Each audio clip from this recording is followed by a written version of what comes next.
pamamagitan ng live stream sa Diocesan Shrine of Jesus the Divine Word, Christ the King Mission Seminary. Tayo po ngayon ay nasa ikalimang linggo ng Kwaresma. Pamumunuan po ang ating banal na pagdiriwang ni Reverendo Padre Benigno Beltran, SVD, Associate Priest ng Shrine. Tumayo ang lahat para sa pasimula ng ating misa.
Na Anak, na Espiritu Santo.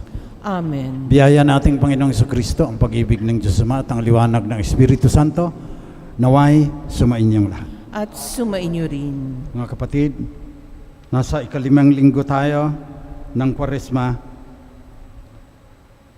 Ibig naming makita si Isus, ang sabi ng mga Griego. Hilingin natin sa Kanya na sa pamamagitan ng banal na Eucharistia na ating pinagdiriwang, makikita din natin si Jesus sa mata ng pananampalataya. Pagsisihan natin ngayon ang ating mga kasalanan bago natin ipagpatuloy ang pagdiriwang upang maging marapat tayo na makita si Jesus.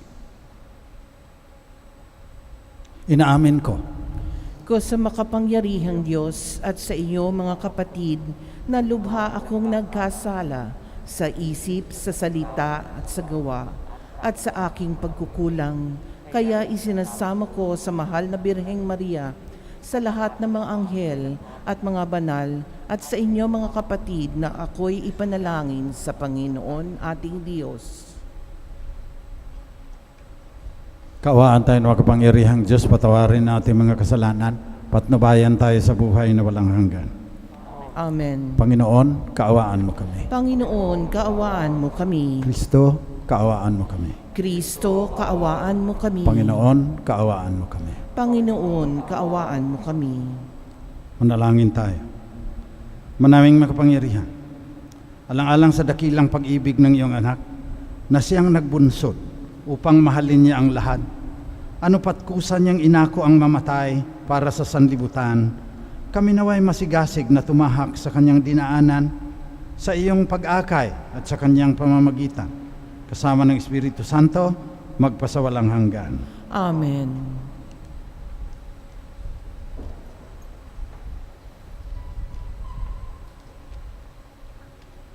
Pagbasa mula sa aklat ni Propeta Jeremias. Sinabi ng Panginoon, darating ang panahon na gagawa ako ng bagong pakikipagtipan sa Israel at sa Huda. Ito'y di gaya ng tipang ginawa ko sa kanilang mga ninuno nang ilabas ko sila sa Ehipto. Bagamat sumira sila sa kasunduan namin, nagtiyaga ako sa kanila. Ganito ang gagawin kong tipan sa Israel. Itatanim ko sa kanilang kalooban ng aking kautusan. Isusulat ko sa kanilang mga puso. Ako'y magiging kanilang Diyos at sila ang magiging bayan ko.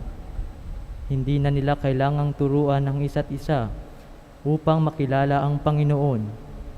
Lahat sila, dakila't hamak, ay makakakilala sa akin, sapagkat patatawarin ko sila sa kanilang maling gawain at hindi ko na gugunitain pa ang kanilang kasalanan. Ang salita ng Diyos. Salamat sa Diyos.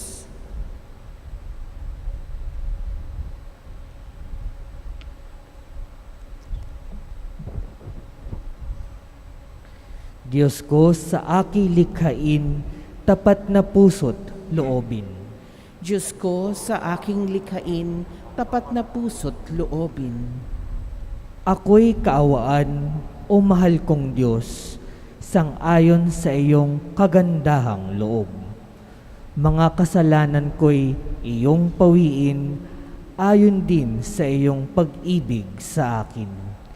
Linisin mo sana ang aking karumihan at ipatawad mo yaring kasalanan.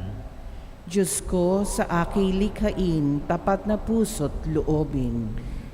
Isang puso't tapat sa aking likhain, bigyan mo, O Diyos, ng bagong damdamin. Sa iyong harapay huwag akong alisin, ang Espiritu mo ang paghariin.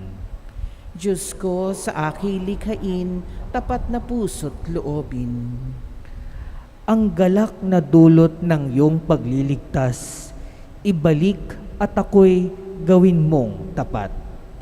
Kung magkagayon na, aking tuturuang sa iyo'y lumapit ang makakasalanan. Diyos ko, sa aking likhain, tapat na puso't loobin.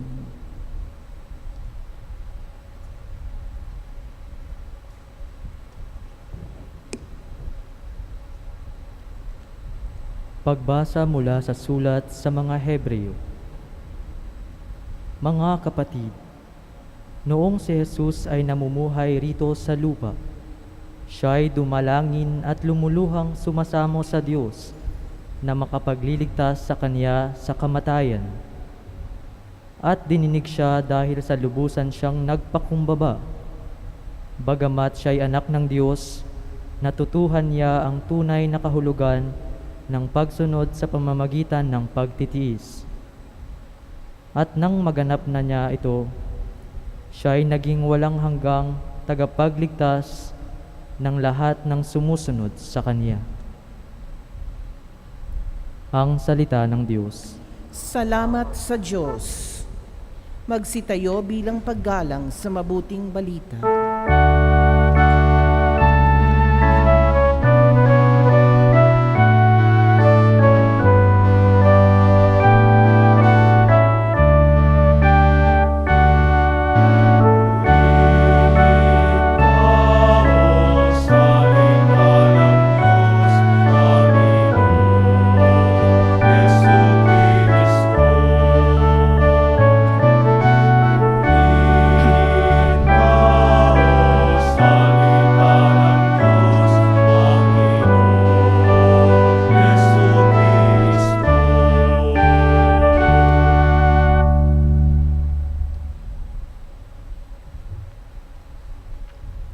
Sumainyo ang Panginoon. At sumaiyo rin. Mabuting balita ng Panginoon ayon kay San Juan. Papuri sa iyo, Panginoon. Nung panahon yon, kabilang ang ilang Griego sa mga pumunta sa pista upang sumamba. Lumapit sila kay Felipe na taga Betsaida, Galilea, at nakiusap, Ginoo, ibig po naming makita si Jesus. Sinabi ito ni Felipe kay Andres at silang dalawa ay lumapit kay Jesus at ipinaalam ang kahilingan ng mga iyon. Sinabi ni Jesus, dumating na ang oras upang parangalan ang anak ng tao. Tandaan ninyo, malibang mahulog sa lupa ang butil ng trigo at mamatay, manatili itong nag-iisa. Ngunit kung mamamatay, ito ay mamumunga ng marami. Ang taong labis na nagpapahalaga sa kanyang buhay ay siyang mawawalan nito. Ngunit ang napupuot sa kanyang buhay sa daigdig na ito ay siyang magkakaroon nito hanggang sa buhay na walang hanggan. Dapat sumunod sa akin ang naglilingkod sa akin. At saan man ako naroroon, ay naroon din ang aking lingkod. Pararangalan ng Ama ang sino mang naglilingkod sa akin. Ngayon, ako ay nababagabag. Sasabihin ko ba, Ama, iligtas mo ako sa kahirapang daranasin ko? Hindi. Sapagkat ito ang dahilan kung bakit ako naparito, upang danasin ang kahirapang ito. Ama, parangalan mo ang iyong pangalan. Isang tinig mula sa langit ang nagsabi, pinarangalan ko na ito at muli kong pararangalan. Narinig ito ng mga taong naroon at sabi nila, kumulog. Sabi naman ng iba, nagsalita sa kanyang isang anghel. Sinabi ni Jesus, pinarinig ang tinig na ito dahil sa inyo, hindi dahil sa akin. Panahon na upang hatulan ang sanlibutan. Itataboy ngayon sa labas ang pinuno ng sanlibutan ito. At kung ako'y maitaas na, ilalapit ko sa akin ang lahat ng tao. Sinabi niya ito upang ipakilala kung paano siya mamamatay. Ito ang mabuting balita ng Panginoon. Pinupuri ka namin, Panginoong Hesukristo. Magandang umaga po sa inyong lahat. Kadalasan, pagkatapos kong maghumili, maraming nagtatanong sa Facebook, binaban na ng Facebook, ang dami ko na raw friends eh. Kaya, nakikita ninyo sa screen, Messenger, Ben Beltran SBD, lahat ng gusto ninyong itanong tungkol sa pananampalatayang Katoliko, sa moral theology, sa exegesis, yung pag-interpret ng Bible, canon law. Pero ibabato ko rin sa iba yan pag hindi natin kakayanin. Kasi yung mga pare, 4 na taon philosophy, 4 na taon theology, tapos mag-aaral ka pa sa Roma. Kaya, pag liturgy, may tanong kayo tungkol sa liturgy. Si Father Rector yan ng Dambana ni Jesus, ang banal na diwa. Nag-aral ng Roma at saka Espanya para magpakadalubhasa lang sa liturgy. Philosophy naman, sana maraming theology, kaunti lang yung alam ko sa philosophy, kaya pag philosophy, si Father Rector ng Christ the King Mission Seminary, Pablito Tagora SBD, tagal ding ilang taon din yan, tapos ma-ordain, nag-aral sa Marquette University sa Wisconsin. Gusto ninyo ng hermeneutics? Babato ko kay Father Randolph Flores SBD, Parish Priest ng Sacred Heart Parish Shrine. Nag-aral din ng Roma yan. Sa doctorate niya, double doctorate, parehong summa cum laude. Yung aming Provincial Superior,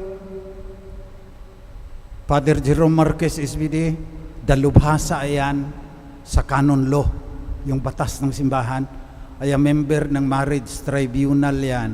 Pag nagpapaanol, sila nagde-decide niya. O hindi ko alam yan. Yung kanilang mga expertise, hindi ko alam. Ang sa akin, yung doktrina, yung mga pagtagni-tagni niyan, yung coherence niyan, yun ang akin. Pag yung tanong nyo, ako sasagot. Pag yung iba, yung iba na ibabato ko na sa iba, baka sa Tagaytay, mas maraming dalubhasa doon. Kaya nag-aral ako. Tapos ng philosophy at saka theology, pinilit pa akong mag-aral ng psychology sa Lasal. Drop out naman ako. As doon, ang dami mong dapat pag-aralan. Maliban sa Latin, Greek, yung Hebrew, drop ko na eh. Sobra na. 5 languages pa, kailangan mabasa mo yung mga sinasabi. Binanggit ko na yung dissertation ko, 600 pages siya. Pero ganito ang aking sasabihin. May kulang. Hindi lahat cognitive, hindi lahat nasa pag-iisip.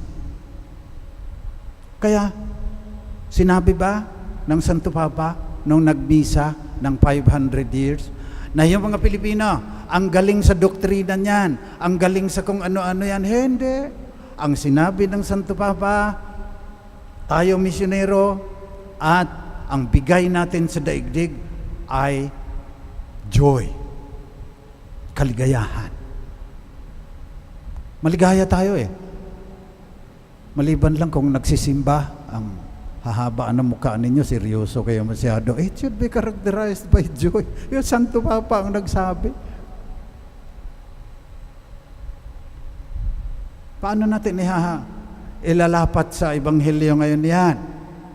Ganito yan. Gusto namin makita si Jesus.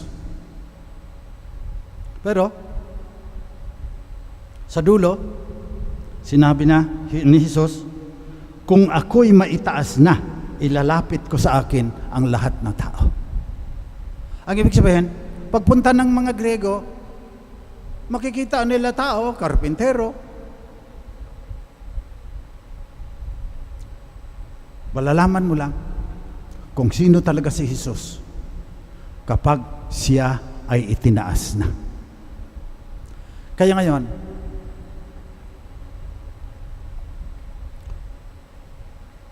dadagdagan ko yung cognitive dimension ng Christianity. Kasi nung unang panahon, hindi naman puro theology.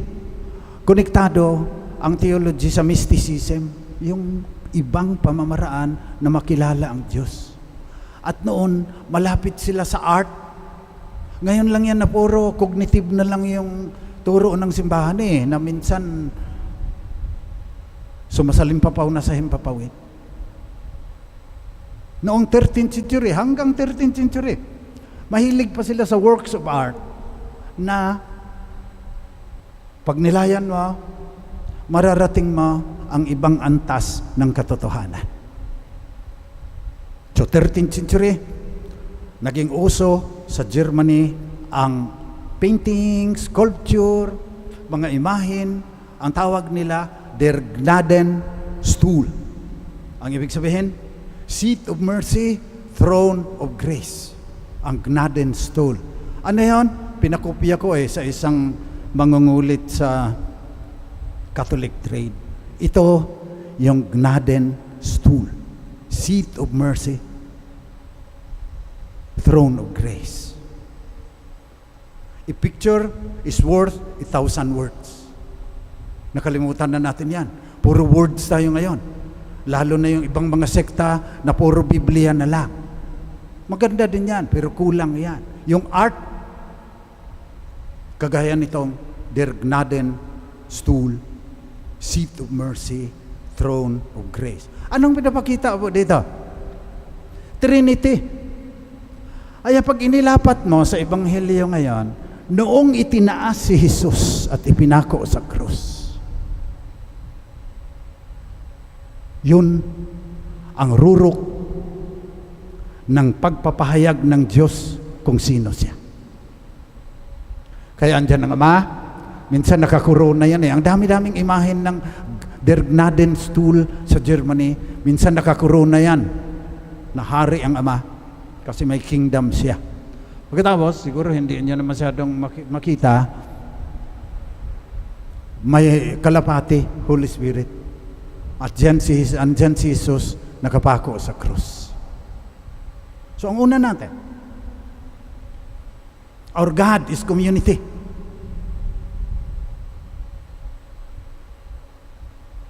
Mystery, pero nangunguna ang community na 3 in 1. Isang kakanyahan sa 3 katauhan. 3 persons in 1 God.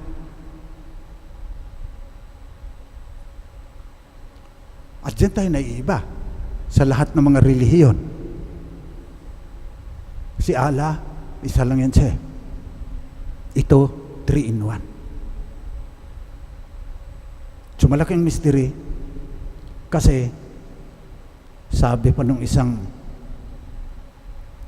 Iglesia ni Cristo, Hindi kami naniniwala sa Trinity kasi paano magiging 1 plus 1 plus 1 equals 1? Sabi naman nung Katoliko na mas pilosopo pa sa kanya, kayo kaya mababa pa kayong uri ng algebra eh. Sa Katoliko, 1 times 1 times 1 equals 1. Ganyan ang mystery ng Trinity.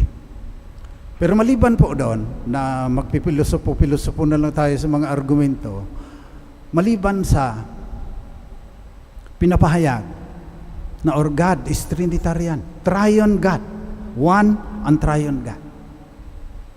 So nakikita dito yung pananampalataya ng Katoliko.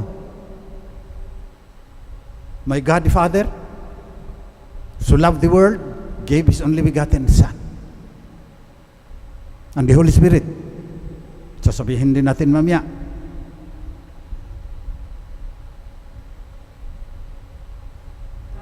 Diyos Espiritu Santo. Pero ang pinakamalalim na halaga nito, papahalaga dito sa Der Gnadenstuhl ay yung pagmamahal ng Diyos. Kasi hindi tayo naniniwala na niligtas tayo sa dugo na dumaloy sa krus. Hindi yun ang nagligtas sa atin. Ang dami na rin pinako sa krus eh. Bumaha na yung dugo sa Palestina. Kasi pag may mga revolusyonary, ipapako sa krus ng mga Romano. Hindi yun ang nagligtas sa atin. At kung si Jesus mismo hindi kaisa sa pagka-Diyos ng Ama, hindi tayo maliligtas.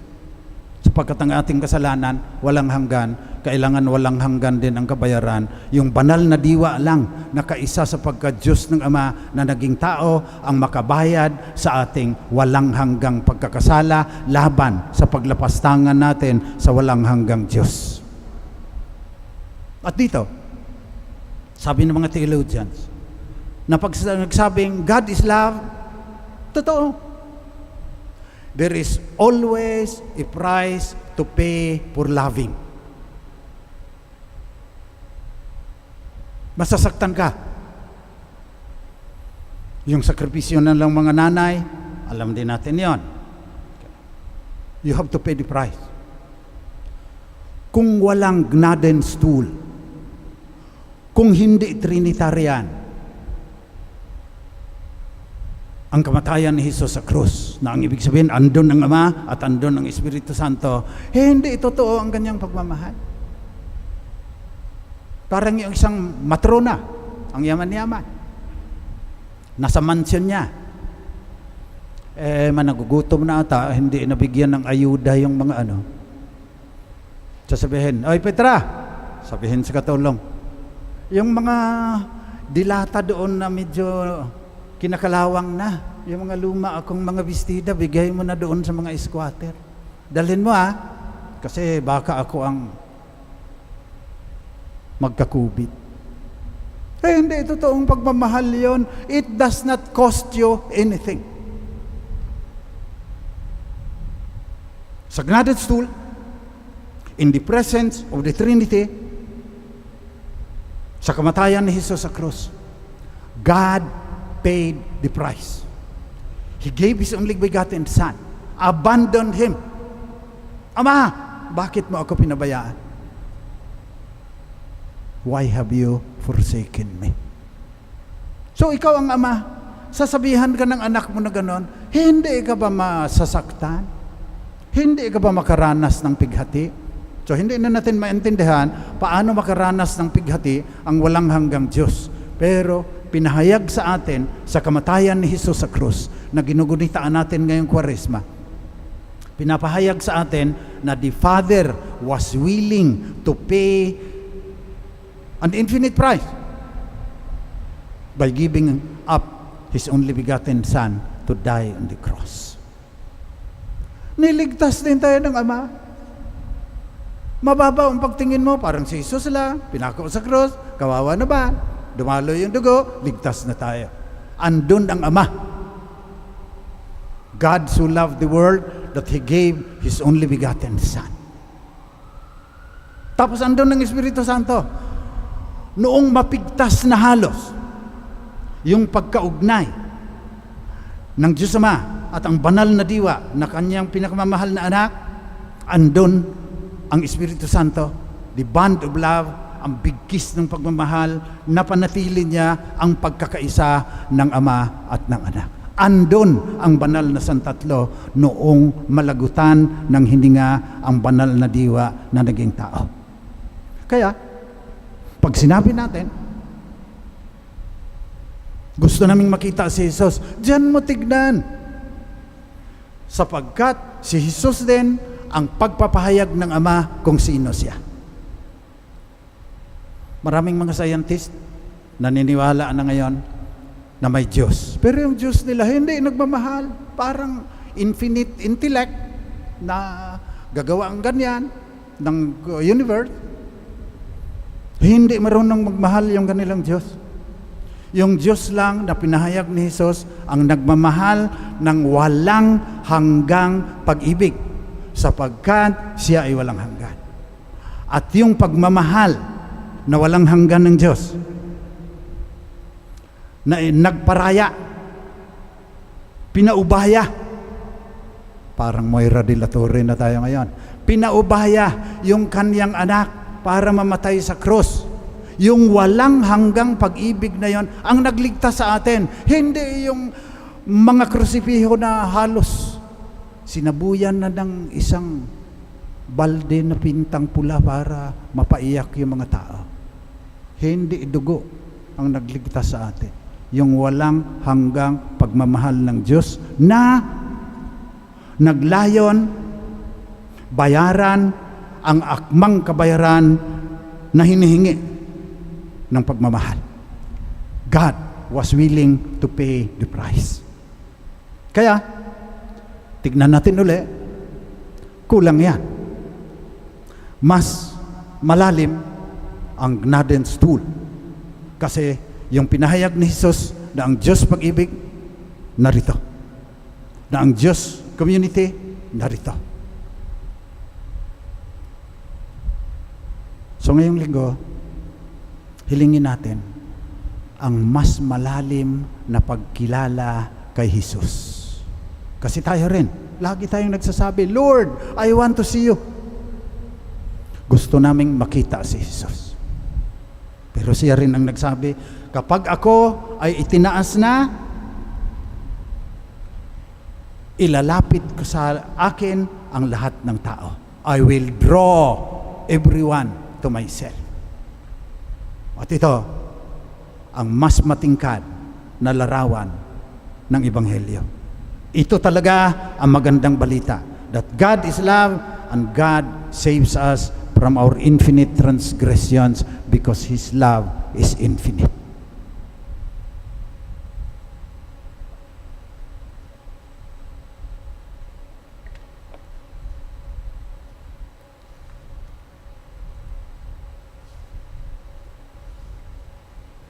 Magsitayo po tayong lahat. Pahayag natin ang ating pananampalataya sa banal na Santatlo, Ama, Anak at Espiritu Santo, at sa kanilang pag-ibig na walang hanggan at hindi magmamaliw magpakailanman. Sumasampalataya ako sa Diyos aming makapangyarihan sa lahat na may gawa ng langit at lupa.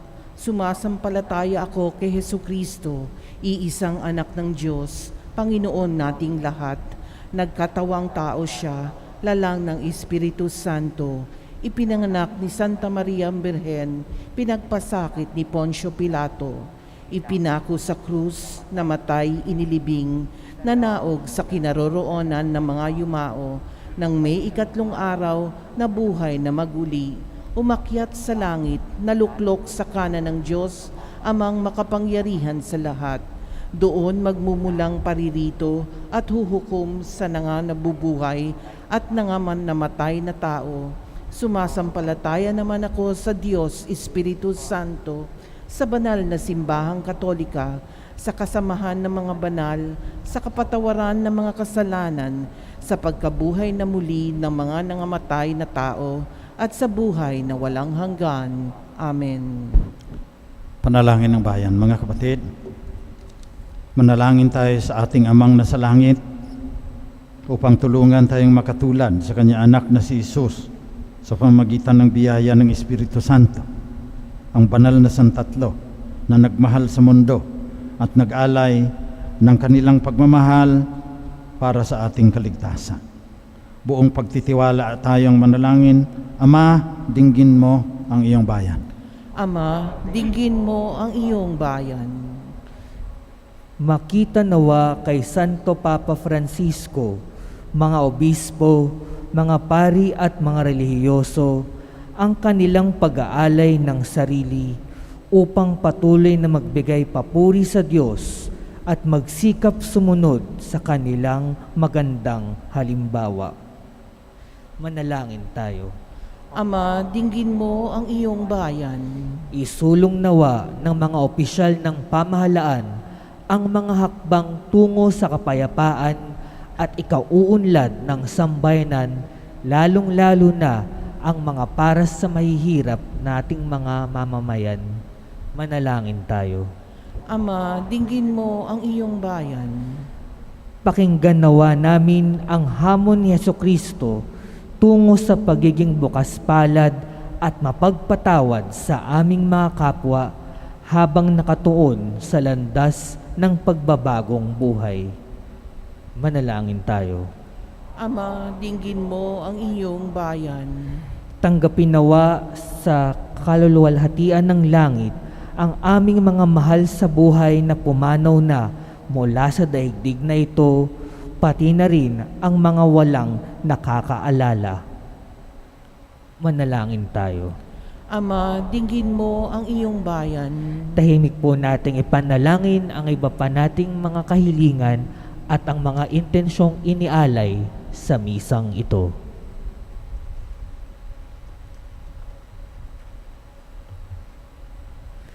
Manalangin tayo. Ama, dinggin mo ang iyong bayan. Manaming nasa langit, dinggin mo ang panalangin ng iyong sambayan ng Kristiyano. Tulungan mo kaming maging mapagkalinga sa aming mga kapwa upang masilaya namin ang mukha ni Jesus. Nihiling namin ito sa ngalan ni Jesucristo, kasama ng Espiritu Santo, magpasawalang hanggan. Amen.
Manalangin kayo mga kapatid, pang itong ating pag-aalay ay maging kalugod-lugod sa Diyos namang makapangyarihan. Tanggapin nawa ng Panginoon itong paghahain sa inyong mga kamay, sa kapurihan niya at karangalan, sa ating kapakinabangan at sa buong sambayanan niyang banal. Ama naming lumikha, kami dumadalangin ang mga pinagsasaloob mo ng mga nilalaman ng pananampalatayang Kristiyano ay iyong gawing dalisay, pakundangan sa ipinagdiriwang ng paghahaing ito sa pamagitan ni Jesucristo kasama ng Espiritu Santo magpasawalang hanggan. Amen. Sumainyo ang Panginoon. At sumainyo rin. Taas sa Diyos ang inyong puso at diwa. Itinaas na namin sa Panginoon. Pasalamatan natin ang Panginoong ating Diyos. Marapat na siya'y pasalamatan. Manaming makapangyarihan, tunay ang marapat na ikaw ay aming pasalamatan sa pamagitan ni Jesucristo na aming Panginoon. Sa pagbabaka sakali mong kami bubuti, isinugo mo si Jesucristo upang pangunahan kami. Bilang pagsunod sa iyong atas na bigay, pinahayag ng iyong anak ang iyong kalooban na ang mga api at dukha ay kaniyang damaya. Ngayon ay iyong inihahandog ang pagkakataong aming maisaloob ang kanyang ganap at kusang paglilingkod upang sa iyo ay lagi kaming makasunod. Kaya kasama ng mga anghel na nagsisiawit ng papuri sa iyo ng walang humpay sa kalangitan, kami nagbubunyi sa iyong kadakilaan.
Ama naming banal, dapat kang purihin ang lahat ng nilikha sapagkat sa pamagitan ng iyong anak na aming Panginoong Jesucristo sa kapangyarihan ng banal na Espiritu, ang lahat ay binibigyan mo ng buhay at kabanalan.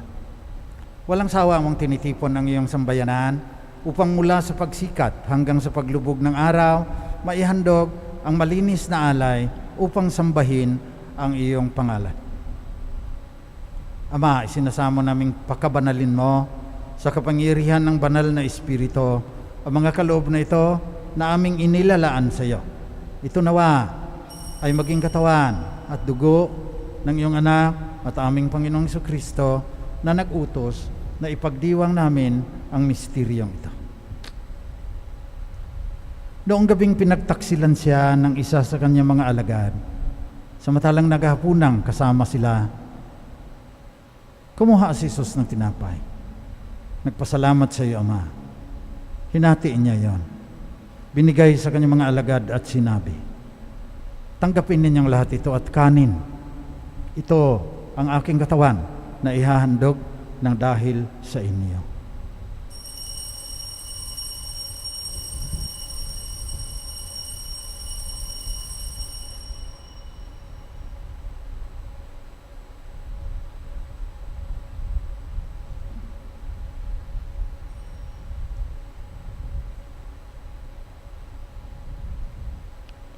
Sa ganon ding paraan, pagkatapos ng hapunan, kinuha ni Jesus ang kalis.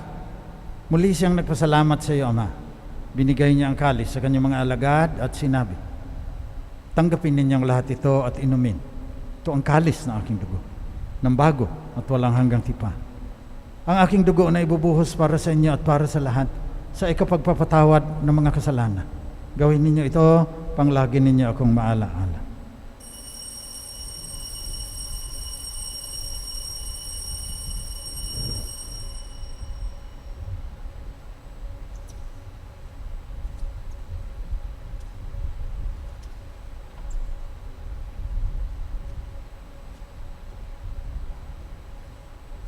Pagbunyin natin ang misteryo ng ating pananampalataya.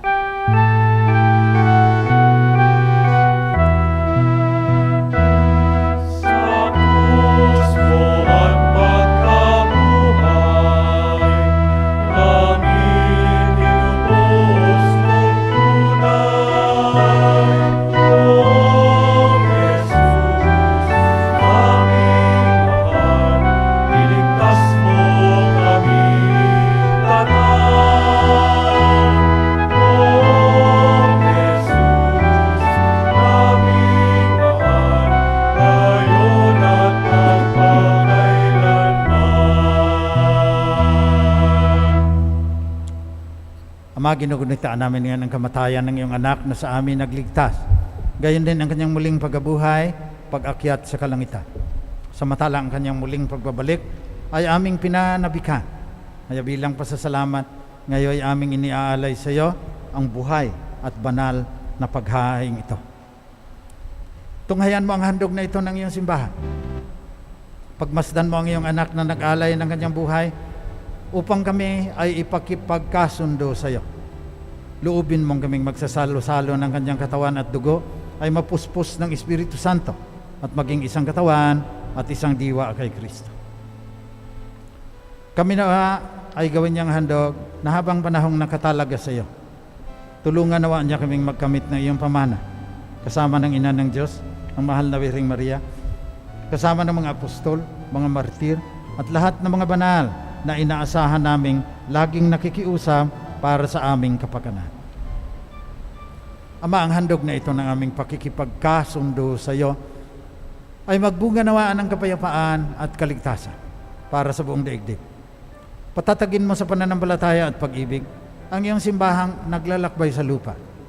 Kasama ang iyong lingkod na si Papa Francisco, ang aming obispo, si Onesto, lahat ng mga obispo, mga pare, madre, brothers, at lahat ng kasapi ng sambayan ng Kristiyano sa buong mundo. Dinggin mo ang mga kahilingan ng iyong angkan na ngayon tinipon mo sa iyong mahal na harapan. Amang maawain, kupkupin mo at pag-isahin ang lahat ng iyong mga anak sa bawat panig at sulok ng daigdig. Kaawaan mo at patuloyin sa iyong kaharian ang mga kapatid naming yumao, lalo na yung namatay dahil sa COVID-19 na nagtataglay ng pagmamahal sa iyo. Umaasa kami na magtatamasa ng iyong kaningningang walang katapusan, nadadampi sa bawat luha ng dalamhati, sapagkat kapag aming nakita ang iyong kagandahan, kami ay magiging katulad mo at sasamba kaming walang humpay sa iyo sa pamagitan ng aming Panginoong Jesucristo na siyang pinagdaraanan ng bawat kaloob mo sa aming kabutihan.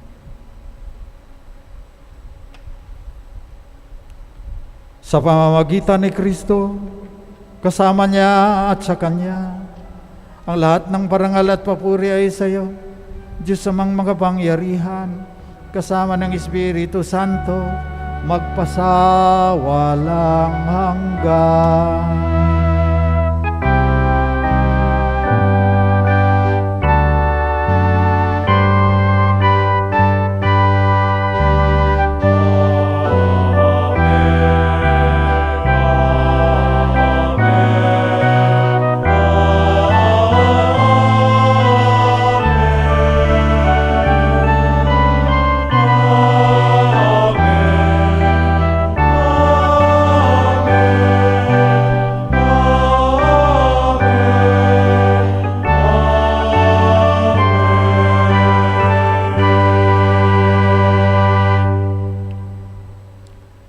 Manalangin tayo ngayon sa ating Ama sa Langit sa panalangin na itinuro ni Jesus na Panginoon natin at Diyos.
namin, Panginoon, na iadya mo kami sa lahat ng masama.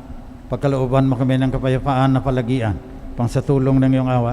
Lagi kaming maligtas sa kasalanan, malayo sa lahat ng kapahamakan, samantalang aming pinanabikan ang dakilang araw ng muling pagbabalik ng tagapagligtas naming si Jesucristo. Sapagkat sa iyo ang kaharian at ang kapangyarihan at ang kapurihan magpakailanman. Panginoong Jesucristo, sinabi mo sa iyong mga apostol, kapayapaan ang iniiwan ko sa inyo, ang aking kapayapaan ang binibigay ko sa inyo. Tunghayan mo ang aming pananampalataya at huwag ang aming pagkakasala. Pagkalooban mo kami ng kapayapaan at pagkakaisa ayon sa iyong kalooban, kasama ng Espiritu Santo, magpasawalang hanggan. Amen. Kapayapaan ng Panginoon ay laging sumainyo. At sumaiyo rin. Magbigayan kayo ng tanda ng kapayapaan ng banal na diwa sa isa't isa. Kapayapaan ay sumainyo.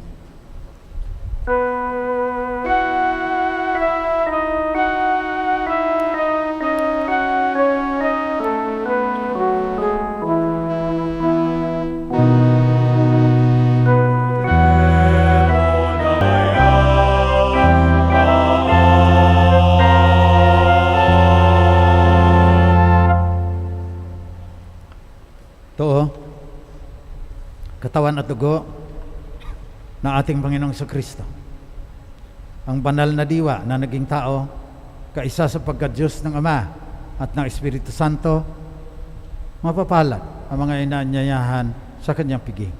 Panginoon, hindi ako karapat-dapat na magpatuloy sa iyo, ngunit sa isang salita mo lamang ay gagaling na ako. Naway ipagsanggalang tayo ng katawan at dugo ni Kristo hanggang sa buhay na walang hanggan. Amen.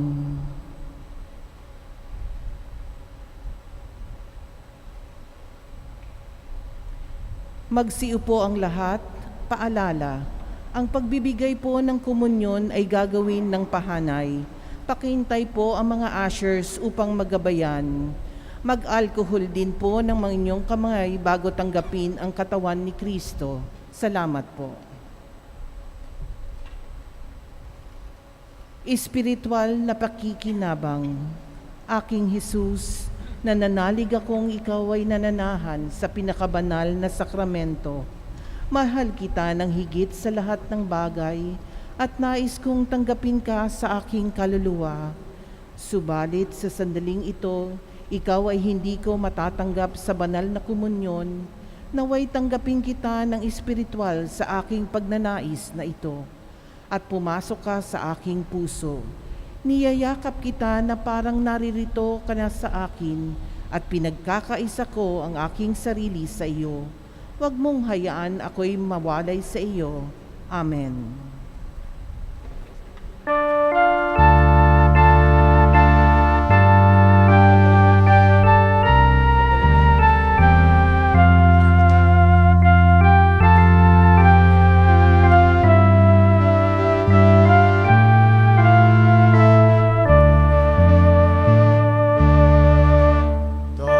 Dakilang pag-ibig, saan man mananahan.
Manalangin tayo. Manaming mapagmahal, kaming nakikinabang sa katawan at dugo ng iyong anak, ay mapabilang nawang lagi sa mga kaanib niya, na namamagitan kasama ng Espiritu Santo, magpasawalang hanggan. Amen. Oratio Imperata. Mahabagin at mapagmahal na Ama, nagsusumamo kami sa iyo upang hilingin ang iyong patnubay laban sa COVID-19 na nagpapahirap sa marami at kumitil na ng mga buhay. Tunghayan mo kami ng may pagmamahal at ipag-adya kami ng iyong paghilom na kamay mula sa takot sa kamatayan at karamdaman. Itaguyod mo kami sa pag-asa at patatagin sa pananampalataya. Gabayan mo ang mga dalubhasang na atasan na tumuklas ng mga lunas at paraan upang hinto ang paglaganap nito. Nagpapasalamat kami sa mga bakunang naisulong sa patnubay ng iyong mga kamay. Pagpalain mo ang aming mga pagsisikap na mawakasan ng mga bakuna ang pandemya sa aming bayan at sa buong mundo. Patnubayan mo ang mga lumilingap sa may sakit upang ang kanilang pagkalinga ay malakipan ng husay at malasakit. Pagkalooban mo sila ng kalusugan sa isip at katawan. Patatagin ang kanilang paninindigan maglingkod at ipagsanggalang sa karamdaman. Itataas namin ang mga nagdurusa, makamtan nawa nila ang mabuting kalusugan. Lingapin mo rin ang mga kumakalinga sa kanila. Pagkamitan mo ng kapayapaang walang hanggang ang mga pumanaw na. Pagkalooban mo kami ng biyaya na magtulong-tulong tungo sa ikabubuti ng lahat. Pukawin sa amin ang pagmamalasakit sa mga nangangailangan, sa pagdamay at malasakit namin sa bawat isa. Malampasan nawa namin ng krisis na ito at lumago sa kabanalan at pagbabalik loob sa iyo. Hinihiling namin ito sa pamamagitan ni Hesukristo na nabubuhay, naghaharing kasama mo at ng Espiritu Santo, isang Diyos, magpasawalang hanggang. Amen. Dumudulog kami sa inyong patnubay, mahal na Ina ng Diyos. Pakinggan mo ang aming mga kahilingan sa aming pangangailangan at ipag-adya mo kami sa lahat ng kasamaan, maluluhati at pinagpalang Birhen. Amen. Mahal na Birheng Maria, mapagpabagaling sa may sakit. San Jose, San Rafael Arcangel, Ipanalangin mo kami. San Roque, Ipanalangin mo kami. San Lorenzo Ruiz, Ipanalangin mo kami. San Pedro Calunsod, Ipanalangin mo kami. San Arnold Jansen and Joseph Renadamitz. Ipanalangin ninyo kami. Magsiupo para sa ilang patalastas. We invite everyone to join our Station of the Cross every Friday at 5:15 p.m. during the season of Lent. This is open to the public and live stream. Our open-air Station of the Cross is also open to the public. Our Holy Week activities are as follows. Holy Monday to Wednesday, March 29 to the 31st, Lenten Recollection within the 6 p.m. Mass. Holy Thursday, April 1st, 8:30 a.m. Lauds, 5 p.m. Mass of the Lord's Supper. The shrine closes at 9 p.m. On Holy Friday, April 2nd, 8:30 Lauds, 9 a.m. Station of the Cross, 3 p.m. Veneration of the Cross, and 6 p.m. sa Tabat Mater and Burol ni Jesus. The shrine closes at 9 p.m. Holy Saturday, April 3, 8:30 a.m. Lauds, 8 p.m. Easter Vigil. On April 4, Easter Sunday, regular Mass schedule. And for more information, please check the Diocesan Shrine of Jesus the Divine Word Facebook page. The seminarians of the Christ the King Mission Seminary are having their in-house apostolate as a replacement for their mission outside with the poor and the marginalized, as precaution and safety against COVID-19. As a fruit of their hard work, they were able to establish the Christ the King Mission Seminary merchandise booth. Available there are ornamental plants which may help relieve your stress and ease your boredom. In this time of pandemic, spiritual reading books, foods like cupcakes, Bonoan Bangus flavored vinegar. There are also souvenir t-shirts, caps, and mini bags with the seminarian's design for the 500 years of Christianity in the Philippines. The said items are available at the parking lot. Every item that will be sold is a big help for the formation of our seminarians. Thank you and God bless. Sumainyo ang Panginoon. At sumainyo rin. Yumuko kayo tingin ng biyaya ng banal na Santatlo. Ang Diyos amang maawain na nagkaloob sa inyo ng anak niyang nagpakasakit bilang huwaran ng pag-ibig sa pamagitan ng Espiritu Santo, ay siya nawang magbasbas sa inyong lahat, pakundangan sa paglilingkod ninyo sa Kanya, sa kapwa, ngayon at magpasawalang hanggan. Amen. Pakundangan sa Kanyang kamatayan, upang kayo huwag dumanas ng walang katapusang pagkamatay, makamtanawaan ninyo ang buhay na walang hanggan. Amen. Pakundangan sa pagpapagkubaba ng banal na diwa para sa inyong kapakanan, kayo na may makasalo sa Kanyang muling pagkabuhay ngayon at magpasawalang hanggan. Amen. Pagpalain kayo na mapagmahal at makapangyarihang Diyos, Ama, Anak at Espiritu Santo. Amen. Tapos ng banal na misa, humayo kayong taglay ang kapayapaan upang ang Panginoon ay mahalin at paglingkuran. Salamat sa Diyos.